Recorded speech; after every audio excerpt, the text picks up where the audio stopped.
এই দেখেন ম্যাজিক, ওরে লাইট জ্বালানোর সাথে সাথে দেখতেছে অনেক সুন্দর লাগতেছে। মেইনটা অফ করে দে, ওরে এবার তো আরো ভালো লাগতেছে। চলুন এটাতে লাইট অ্যাড করলে কেমন লাগবে আমরা অল্প একটু দেখায় দিই। এই দেখেন লাইটটা মানে অলরেডি সেট করে দিছি, খালি অন করলে কেমন লাগে এটা দেখেন।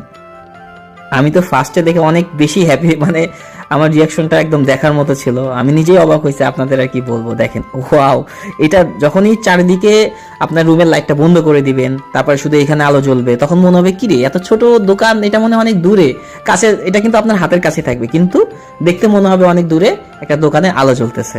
চারিদিকে অন্ধকার, শুধু দোকানে আলো জ্বলতেছে, এরকম ফিল আপনি কিভাবে পাবেন? এই যেমন গ্রামে রাতের বেলায় দেখবেন একটা দোকানে আলো জ্বলতেছে, চারিপাশে কিচ্ছু নাই, শুধু একটা দোকান, চারিদিকে অন্ধকার, ঘুটঘুট অন্ধকার, তার মাঝখানে একটা দোকান থেকে আলো জ্বলতেছে, ঠিক এরকম ফিল পাবেন এটাতে। মানে লাইট অ্যাড করার পরে আমার কাছে এরকম মনে হয়েছে, জানি না আপনাদের কাছে কেমন লাগতেছে। তো আমি একটু কাছ থেকে আপনাদের সবকিছু দেখায় দিই, কারণ দিনের বেলায় তো ভালো দেখাতে পারি না সূর্যের আলোতে।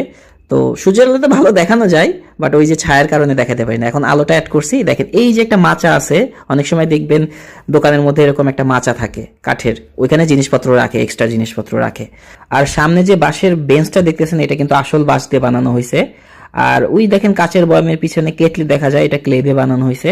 তো কেটলিটা যেটার উপরে রাখা হয়েছে, মূলত আপনারা দেখেন যে চায়ের দোকানে কেটলি, চায়ের গ্লাস এগুলো কিন্তু ধোই একটা বিশাল বড় সিলভার প্যানের উপরে, ওইগুলো ধুয়ে ধুয়ে চাটা দেয়। ঠিক আছে, ঠিক আমরা ওইভাবেই বানানোর চেষ্টা